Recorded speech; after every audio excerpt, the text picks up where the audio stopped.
Muchas gracias por permanecer con nosotros. Continuamos con el contenido de hoy.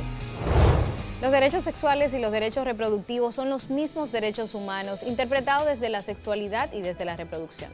Los derechos sexuales permiten regular y tener control autónomo y responsable sobre todos los temas relacionados a la sexualidad, mientras que los derechos reproductivos permiten a las personas tomar decisiones libres y sin discriminación sobre la posibilidad de reproducirse o no, de controlar la cantidad de hijos e hijas que desean tener y de disponer de la información y medios para lograrlo. Actualmente el país carece de un plan concreto que permita impartir educación sexual en las escuelas y en la población adulta.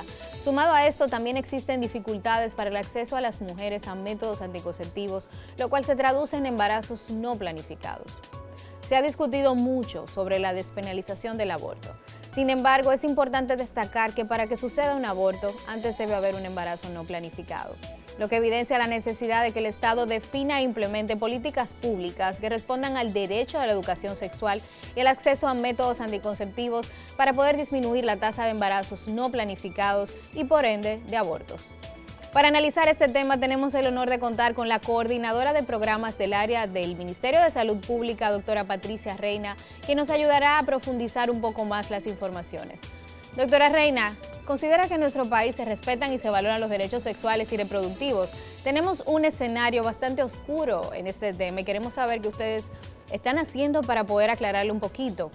Nosotros en jornada nos encontramos con adolescentes que están teniendo relaciones sexuales, pero que no tienen acceso a los métodos anticonceptivos, que no tienen un hospital o una mano amiga para que les dé información sobre su sexualidad, para que puedan asumirla de manera responsable. Pero entonces criticamos a las adolescentes que son violadas por su papá, por su tío, por su primo, cuando recurren al aborto por una situación de desesperación. Entonces, ¿qué usted nos puede decir? Fíjate, Elaine, nosotros como Estado, como Ministerio de Salud Pública, disponemos de políticas públicas que se deben de implementar en todos los establecimientos de salud, independientemente de si estos sean públicos o privados. Existen las normas, existen las políticas, donde establecen muy claramente todos esos derechos sexuales y reproductivos que tú acabas de definir. Pero la realidad es que estas se aplican de manera parcial, porque está muy influenciada por diferentes sectores o también por grupos sociales que no siempre se atañen o aplican la normativa o políticas como se establece según la ley. ¿Qué usted nos puede decir de los casos de educación sexual en las escuelas, que es un tema que a nosotros nos duele porque trabajamos diariamente con adolescentes que no están informados y sobre todo que sus papás tampoco están informados? ¿Qué le puede decir el Estado a esos adolescentes que lamentablemente no tienen acceso a esa educación en su centro escolar?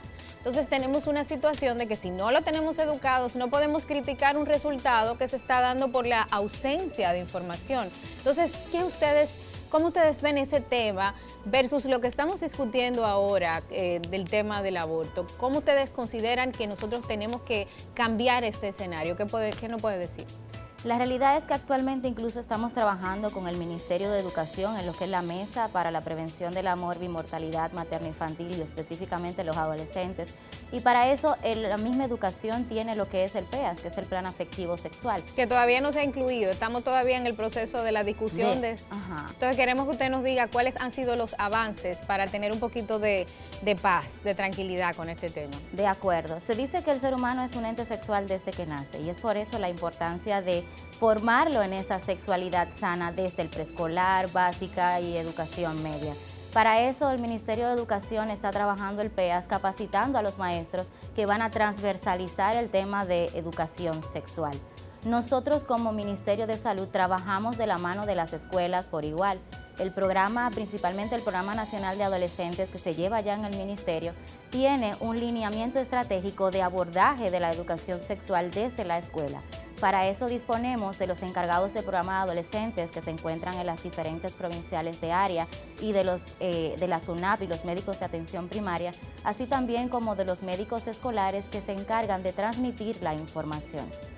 Y sí tengo que ser bastante drástica en esto porque no me lo cuentan, lo vivo diariamente. Tenemos una situación específicamente en el sector público con los maestros que están transmitiendo estereotipos, están transmitiendo ideas falsas de que el embarazo se contagia, de que te puedes embarazar si te secas con la toalla de tu hermano. O sea, necesitamos información desde los maestros para que puedan transferirla a sus alumnos, maestros que no están respondiendo preguntas y situaciones que se presentan en aula. Eso es con lo que nosotros estamos trabajando. Ustedes dicen que están trabajando desde el punto de vista del ministerio y están desarrollando un plan. Nosotros le decimos lo que nosotros encontramos. Ahora bien, ¿qué ustedes van a hacer con los adolescentes que nos están pidiendo condones? Cuando vamos a las jornadas, lo que nos dicen, trajeron condones, trajeron métodos anticonceptivos, porque evidentemente están teniendo relaciones sexuales. ¿Qué empiezan a hacer ustedes con esa sexualidad de esos adolescentes que necesita ser atendida en ese sentido? Ese es uno de nuestros principales desafíos, porque nosotros incluso como mismo Salud hemos evidenciado cuando trabajamos la estrategia par a par, que formamos adolescentes como adolescentes líderes que llevan la información a sus iguales y es de una manera muy efectiva de transmitir la información. Pero la realidad es que tenemos serias dificultades en lo que es la transmisión desde el docente, desde el facilitador en la escuela, porque como todos sabemos vivimos en un contexto social, o sea, no estamos ajenos a nuestra propia formación o a nuestra construcción personal y familiar de nuestros valores y a veces eso permea la forma en que desempeñamos un papel productivo en la sociedad.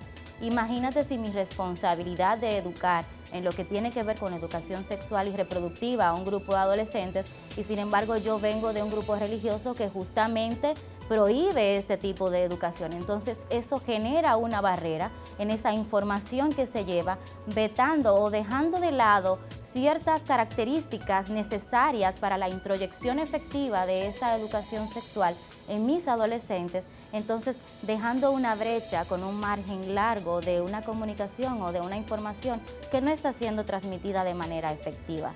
Para eso es que nosotros o el mismo Ministerio de Educación generalmente llama a consulta y lo que se quisiera realmente es que se evaluara la aplicación del PEAS en el momento en que se implemente de manera general en todos los establecimientos educativos y verificar qué tan efectivo se está llevando el mensaje.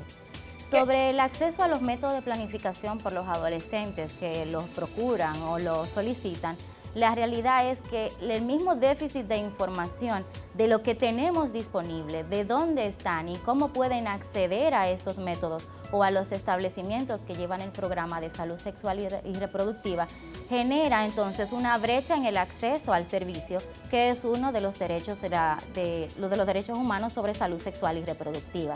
Entonces, por eso es que el Estado lo que quiere y lo que necesita el Programa Nacional de Adolescentes es trabajar mancomunadamente con instituciones, que no se vea que lo que tiene que ver con los embarazos en adolescentes es algo meramente de salud pública, porque no es así. Estamos conectados con una sociedad, con otros ministerios que pueden brindar una alternativa a este grupo de adolescentes para poder entonces desarrollar ese empoderamiento, esa autoestima, esa valoración de sí mismo que le permita decidir a tiempo cuándo, cómo y dónde puede iniciar una relación sexual. No, y no solamente eso, el caso que tenemos ahora es una discusión de un tema que para nosotros es la punta del iceberg. O sea, el aborto es el resultado de una falta de educación sexual y el resultado de un fallo del Estado, de la familia y del centro escolar a esa persona, a esa adolescente, en el caso de los adolescentes, de que lamentablemente no le dieron herramientas. ¿Qué nosotros podemos hacer con estas adolescentes que están teniendo relaciones sexuales y que quieren consultarse con un ginecólogo y nos dicen en jornada, ¿dónde voy? Porque el problema que tengo es que el centro de salud de la comunidad, por ejemplo, en emergencia, o el que atiende ahí es mi tío, es mi primo, y va a saber que yo estoy teniendo relaciones sexuales. Entonces, ¿qué ustedes piensan hacer para poder garantizar esa confidencialidad que es necesaria para que ellos puedan asumir una sexualidad responsable? De acuerdo, para eso tenemos lo que son los programas de servicios de salud amigables para adolescentes, donde son establecimientos con un personal capacitado para la atención de adolescentes. Ese de que no quiero ir al doctor porque me conocen, eso pasa hasta en otras enfermedades y es propio del adolescente de que no quiere ser reconocido en su entorno. Pero que la sexualidad debe ser algo confidencial. De acuerdo, debe de ser, y no debe, es algo confidencial. Mi intimidad es mía. Incluso cuando hablamos de una consulta de cualquier índole, igual hay una confidencialidad, o sea, no es una más que otra, sino que se debe tener confidencialidad en el servicio. Y principalmente en el tema del adolescente, para que no se vaya sin recibir la información o el método de planificación necesario. Fíjate, en los establecimientos de salud pública disponemos de los métodos de planificación de manera gratuita. En cada comunidad hay una unidad generalmente de atención primaria donde pueden ir sin necesidad siquiera de estar acompañados de un adulto a recibir la información y la consejería que se da siempre previo a la entrega de un método anticonceptivo o de un método de planificación familiar. Pero los adolescentes no saben dónde están estos centros. Muchos nos dicen que ni siquiera tienen idea de dónde pueden ir para accesar a un método anticonceptivo. Y no solamente los adolescentes, las madres de esos adolescentes y todas las mujeres que creen que para poderse planificar necesitan la aprobación de la pareja o que el marido o el esposo le dé permiso. Es importante que ustedes le digan a dónde pueden ir a buscar estas informaciones y estas consultas que usted nos está refiriendo. Solo deben ir a los servicios de salud sexual y reproductiva que están en los establecimientos de salud. Y para los adolescentes pueden buscar en Facebook y Twitter la dirección de PRONAISA, que es el Programa Nacional de Adolescentes del Ministerio de Salud Pública, para que reciban toda la información y la guía que necesiten para acceder a nuestros servicios. Muchísimas gracias, doctora Reina, por haber venido a ayudarnos con este tema. Apreciamos mucho su tiempo. Muchas gracias, Elena. La forma de actuar y de ser de cada uno de nosotros dependen de nuestros valores. Nuestra sexualidad depende de nuestros valores, por eso la expresamos de diferentes maneras. Todos tenemos el derecho de expresar nuestra sexualidad desde nuestra perspectiva, siempre y cuando no afecte los derechos de las demás personas. Por lo que es importante que conozcamos cuáles son nuestros derechos sexuales y reproductivos y que no permitamos que nadie tome decisiones sobre nuestro cuerpo. Hemos concluido con nuestro contenido de hoy, pero antes de irme quiero recomendarles nuestra revista Respuestas, que es la primera y única publicación dominicana especializada en educación sexual para toda la familia, donde podrán seguir ampliando sus conocimientos en temas tan importantes como la relación de pareja, infecciones de transmisión sexual, cómo hablar de sexualidad con los adolescentes, cómo responder las preguntas de sexualidad que hacen los niños y niñas y otros temas súper importantes, por lo que les invitamos a que se suscriban o a que pidan un delivery y le enviamos la revista a cualquier parte del país. También pueden hacerlo a través de nuestra página web respuestas.com o llamando en horario de oficina al teléfono 809-685-4962. Estuvo con ustedes Elaine Félix, aquí en NCDN.